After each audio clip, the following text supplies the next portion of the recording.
مولاي صل وسلم دائما أبدا على حبيبك خير الخلق كلهم مولاي صل وسلم دائما أبدا على Bismillahirrahmanirrahim. Assalamualaikum warahmatullahi wabarakatuh. Bismillah, alhamdulillah, nahmaduhu wa nusalli wa nusallim ala rasulihil karim amma ba'da. Qala muallifu rahimahullahu ta'ala nafa'ana Allahu bihi wa bi ulumihi fid dharaini amin. Semua sihat? Bismillahirrahmanirrahim. Hari ini kita akan sambung apa saja perkara-perkara yang diharamkan bagi orang yang period dan orang yang nifas. Bismillahirrahmanirrahim. Wa yahrumu bil haidi samaniyatu asya'a. Ada 8 perkara yang diharamkan kepada orang yang period ataupun nifas.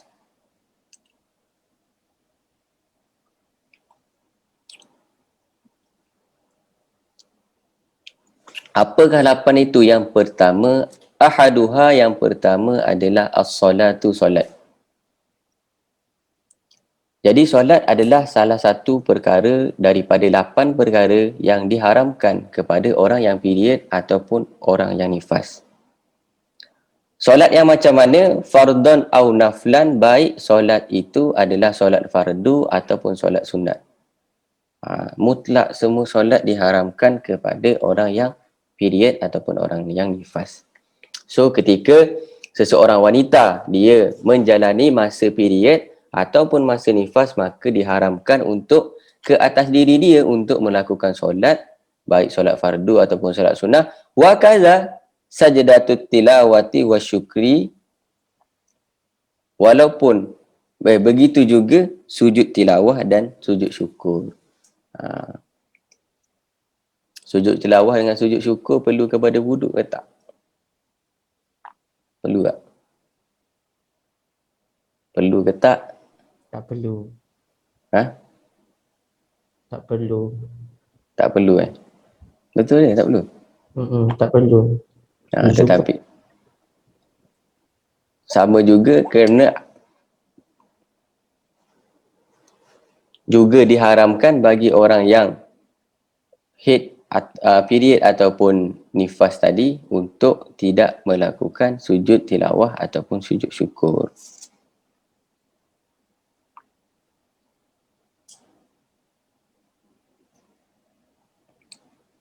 Sebab apa seseorang tu dia sujud tilawah?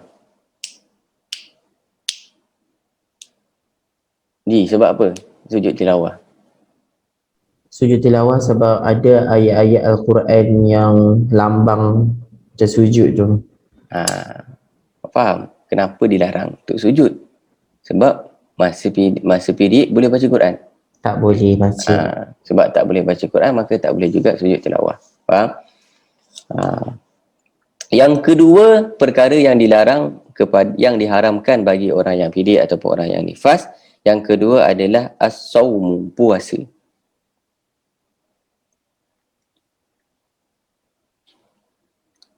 Maka apabila seseorang tu dia niat puasa dalam keadaan period, maka haram. Kecuali berbeza dengan dia tak niat tetapi wa mana'at nafsaha at-ta'am wasyarab. Dia tak niat puasa tetapi dia tak makan dan minum. Puasa ke tak? Dia tak makan minum tapi dia tak niat, tu puasa ke tak? Tak puasa kan? Maka perbuatan tu tak haram. Faham? Dia ada beza dia kat situ niat. So kalau dia niat puasa, haram. Puasa juga haram. Puasa apa? Puasa fardu ke puasa sunat? Fardhan au naflan, baik puasa fardu ataupun puasa sunat. Jadi yang kedua adalah perkara yang diharamkan bagi orang yang period ataupun orang yang nifas adalah berpuasa. Baik puasa itu puasa sunat ataupun puasa fardu. Yang ketiga, perkara yang diharamkan bagi orang yang period ataupun nifas adalah qiraatul Quran, membaca Al-Quran.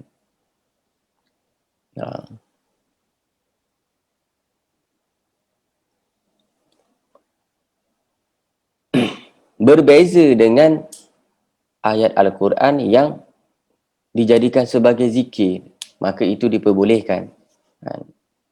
Seperti contoh, Irfan, buka mic tak? Ada mic? Ada. Cuba baca doa naik kenderaan.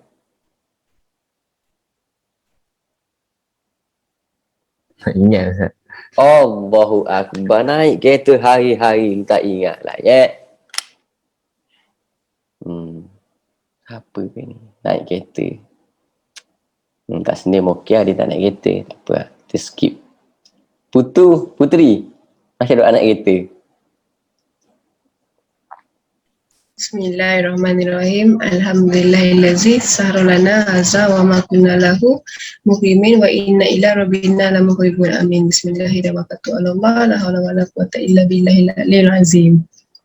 Subhanallazi sakhkhara lana hadza wa ma kunna lahu muqrinin wa inna ila rabbina lamunqalibun. Tu ayat Quran ke apa? Tu ayat Quran. Tetapi ketika awak boleh baca dengan niat zikir, dan tu sebab tu dia menjadi doa. Sama juga dengan inna lillahi wa inna ilaihi raji'un. Tu ayat Quran. Tetapi sebab dia dijadikan sebagai zikir dan kita membaca tu niat zikir, maka boleh. Jangan sampai ustaz kata tak boleh baca Quran, kosong terus sehari tu, tak ada zikir, tak ada apa. Mulalah hati jiwa rasa kosong. Jadi walaupun tak boleh baca Al-Quran, tetapi ada yang boleh baca selawat, berzikir, ingat kepada Allah Subhanahu Wa Taala. Jadi kita kena ingat, rumah yang kosong, maka di situ akan ada penghuninya. Begitu juga kalau jiwa yang kosong, maka di situ akan datanglah benda yang mengisi ruang kekosongan tu. Maka kita isi kekosongan ruang dalam hati kita itu, walaupun kita tengah kosong, isi dengan zikrullah. Boleh? Macam ayat kursi pun surat dalam Al-Quran, ayat kursi, zikir-zikir. Yang keempat adalah mashul mushafi, memegang mushaf. Tak boleh pegang mushaf. Sentuh, mashul tu sentuh. Dan yang keempat, tidak boleh menyentuh mushaf. Pegang, sentuh sama je. Wahamluhu, dan membawanya. Pegang mushaf dengan bawanya. Illa idza khafat alaihi, kecuali kalau kita takut sesuatu terjadi kepada dia. Sesuatu terjadi kepada dia, contohnya macam Quran tu jatuh. Lepas tu tengok, saya period, ustaz kata tak boleh angkat. Demi untuk menjaga kehormatan dia, kita boleh ambil letak sini. Baik. Juga apabila ayat-ayat Al-Quran, mushaf ini ayat-ayat Al-Quran berada di tangan orang-orang kafir yang memang dia niat untuk mencelakakan, untuk menghina, maka kita walaupun dalam keadaan period, walaupun anda dalam keadaan period, boleh untuk selamatkan. Tengok orang kafir ni, dia pegang mushaf sebab dia nak pergi buang dalam dalam toilet ke, dalam mana ke, dia nak pijak-pijak Al-Quran ke, boleh ambil Quran tu, pergi tumbuk muka dia sekali. Kemudian yang kelima adalah dukhulul masjidi lil haid, masuk ke dalam masjid bagi orang yang period.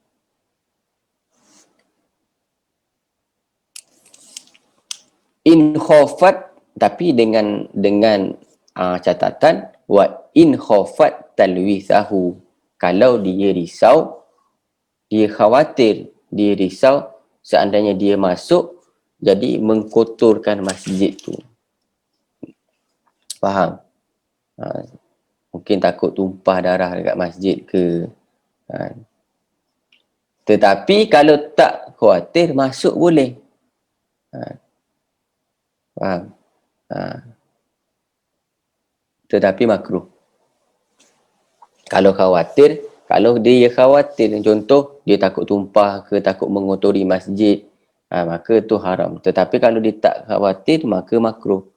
Berbeza dengan berdiam diri. Berdiam diri di dalam masjid ni masuk, berbeza dengan berdiam diri. Kalau berdiam diri tak boleh. Untuk awak masuk masjid, kan, lepak ke, dengar ceramah ke, tu haram. Yang keenam, perkara yang dilarang adalah at-tawafu, tawaf. Fardan au naflan, baik tawaf itu tawaf fardu ataupun tawaf sunat. Berapa dah? 6. Yang ketujuh al-wad'u, hubungan suami isteri. Juga dilarang ketika period dan nifas. Wa yusannu liman wati'a fi iqbalid dami, disunatkan bagi orang yang telah melakukan hubungan suami isteri ketika isteri dia menjalani waktu haid, dan ketika dia melakukan hubungan itu fi iqbalid dami, ketika darah mengalir dengan deras. Jadi ada darah yang keluar dia laju banyak, kan? Ada yang sikit. Kalau dalam keadaan banyak dia melakukan hubungan suami isteri itu, maka dia disunatkan untuk atasadduqu bidinarin, untuk bersedekah sebanyak 1 dirham. 1 dirham berapa? Ada yang ikut public gold? Tak ada? Tak ada yang jual-jual emas? Poji, berapa 1 dirham? RM80 rasanya. Dirham, betul. Dinar lah, bukan dirham. Dinar. Tasadduqu tadi saya baca tasadduqu bidinarin ke bidirhamin? Dirhamin. Ustaz kata. Okey. Silap. Cincang. Saya baca tadi, maka disunatkan untuk dia tasadduqu bidinarin, bersedekah 1 dinar. Ke 1 dirham? Saya terjemah. Ustaz kata 1 dirham tadi. Ke saya bodoh? Tak tahu. Okey, tak tahu. 1 dinar. 1 dinar berapa ringgit? Tak tahu. Jangan RM1 lah, Rafif. RM1 lah. Emas tu. Bukan. Awak beli donat 1 Malaysia pun tak adalah RM1. Burger 1 Malaysia. Berapa dah burger 1 Malaysia? Waliman, okey. 1 dinar. Kalau dia wati' kepada isteri dia ketika darah mengalir dengan deras. Waliman wati'a fi idbari, dan disunatkan bagi orang yang dia melakukan hubungan suami isteri ketika darah tu tak mengalir dengan deras, maka disunatkan untuk dia atasadduqu binisfi dinarin, untuk bersedekah 1/2 dirham. Bukan 1/2, binisfi dinarin, 1/2 dinar.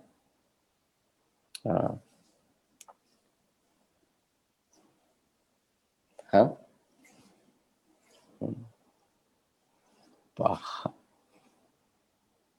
Kemudian yang ke berapa? Yang terakhir yang nombor 8 kemudian wasaminu, yang ke-8 adalah al-istimta'u bima baina surrati warrukbati minal mar'ati. Diharamkan untuk istimta'. Istimta' ni bersenang-senang. Bima baina surah wa rukbah, di antara surah dan rukbah, pusat hingga lutut, minal mar'ati, dari wanita. Maka fala yahrumu al-istimta'u bihima wala bima fawqahuma 'ala al-muqtad. Fi syarhil muhadzab, di dalam kitab syarah muhadzab mengatakan kalau bersenang-senang pada bukan bahagian di antara pusat dengan lutut, tidak haram. Yang haram itu adalah di bahagian pusat ataupun lutut. Sebab dikhawatiri nanti tak dapat kawan. Faham? Ada yang nak tanya? 8 perkara yang Faham Ustaz yang nombor 8. nombor 8. Senang-senang apa? Bersenang-senang tu macam mana ya? Maksud dia ringan-ringan. Faham? Oh, faham. Apa yang ringan? Alah Putri, apa ni? Pakaian ke apa? Bukanlah. Kan? Tak faham Putri ni. Ya Allah. Istimta' tu maksud dia mubasyarah, bersentuh-sentuhan ataupun melezat-lezatkan. Lebih kurang macam tu lah. Kalau tak faham tanya mak. Alah Tak Putri. pun, nanti. Okey, nanti Alah, macam ni. Nanti. terus-terang je lah Ustaz. Macam Kenapa semua? Ya Allah Putri, kau punya macam mana ya? Istimta' tu okey jap saya baca dulu dia punya ni. Kana al-awwal mubasyarah fa inna istimta' dasmuna nadhara bi syahwati. Okey, perkara yang boleh menimbulkan syahwat. Faham? Bersenang-senang dengan perkara yang boleh menimbulkan syahwat. Faham? Tanya dia pula. Yang pusat dengan lutut tu? Yelah. Bersenang-senang pada bahagian anggota itu. Faham? Jadi, anggota pusat dengan lutut, awak bersenang-senang dengan suami awak pada masa haid. Faham? Tu diharamkan. Tetapi kalau selain anggota tu, tak jadi masalah. Atas pusat ke, nak bawah lutut, nak main-main kaki, geletek kaki ke, tu tak apa. Faham? Kalau Ya, tak dah. faham, tak faham. Ya tanya dah faham Tuhan. dah. sebab itu kan kawasan sensitif. Bila kau dah ni, syahwat kau naik. Macam tu. Kan senang. Okay, lebih kurang macam tu lah. Istimta' tu dia memasuki an-nadhru bi syahwah. Melihat dengan pandangan syahwat tu juga termasuk dalam definisi istimta'. Tak cuma pegang, kadang sebab mata tak boleh nak jaga ke. Tapi tak apa, isteri sendiri kan. Tetapi ketika masa itu ada batasan-batasan yang perlu dijaga. Sebab nanti kalau tak dapat tahan, awak kena sedekah pula satu dinar.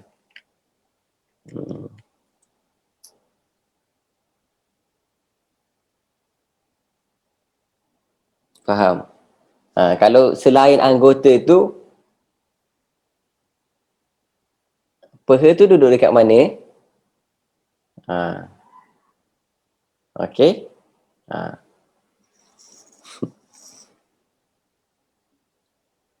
Tak apalah, tak payah pegang peha, pegang betis. Betis baru lutut. Tetapi ingat Fauzi, pepatah mengatakan dah bagi betis nak peha. Ya betul Ustaz, biasalah. Maka berpuasalah, lebih baik.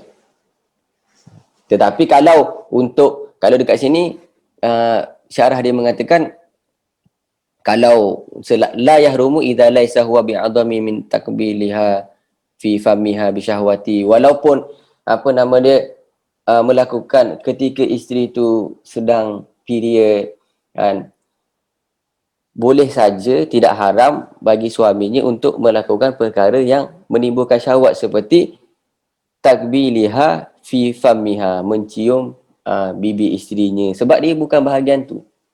Bahagian surah dan rukbah. Bahagian surah dan rukbah tu sangat sensitif. Faham? Maka diharamkan sebab takut tak dapat kawan. Faham?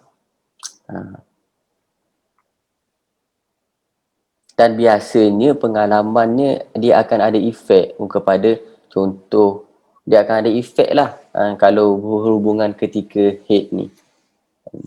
Saya dapat keterangan tu macam tu, macam orang yang dah pengalaman.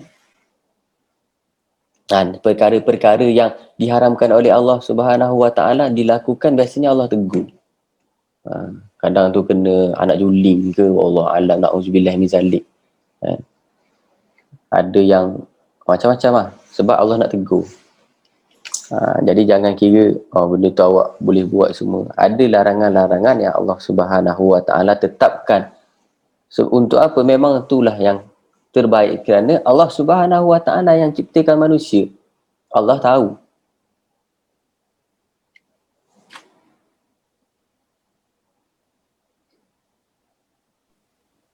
Ustaz, nak tanya Ustaz. Ada, Kira, ada. Tiba-tiba. Ada orang pregnant period, ada. Dalam kitab ada. Macam mana nak tutup komen ni? Ustaz nak tanya boleh? Ya. Ustaz, bukannya ada juga kalau wanita yang haid tak boleh menziarahi kubur. Tu termasuk adab kubur ke macam mana? Menziarahi kubur. Kan? Macam tu. Itu saja soalan saya.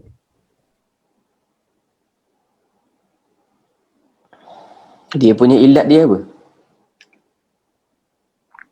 Ilat dia yang pasal wanita akan jadi meronta-ronta. Kan pada Arab, zaman Arab dulu, kan perempuan kan kalau pergi kan diorang suka meronta-ronta kan dekat tanah perkuburan. Oh, tu bukan bab haid.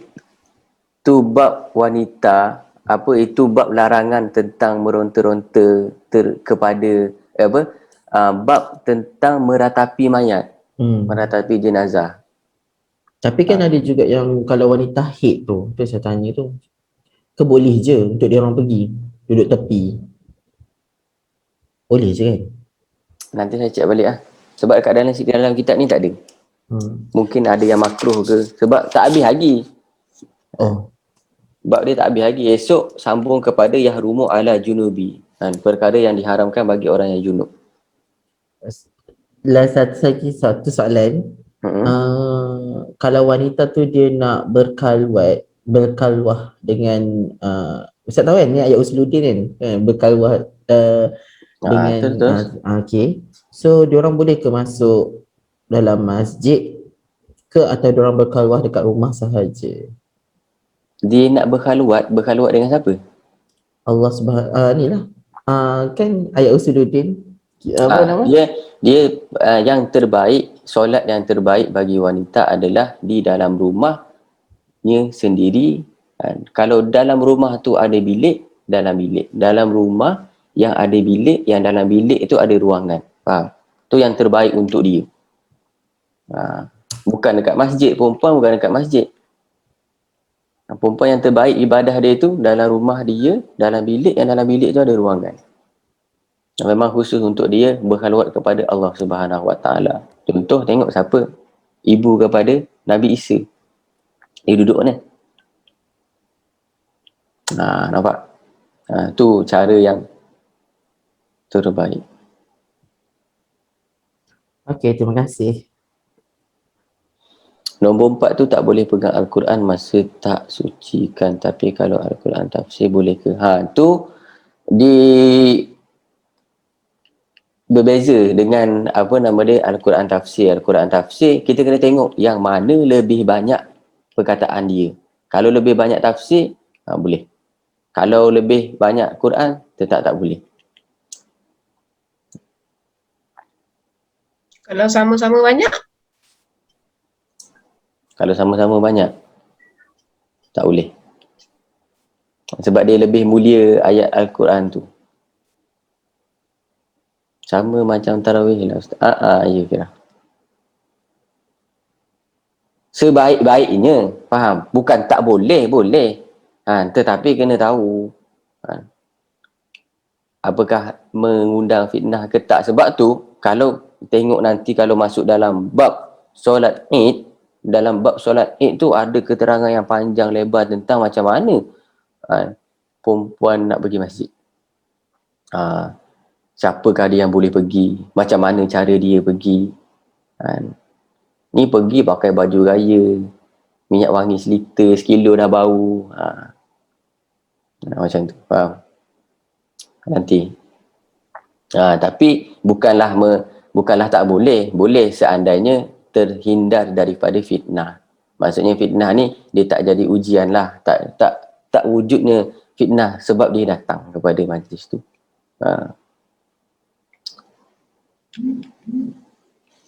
Okey.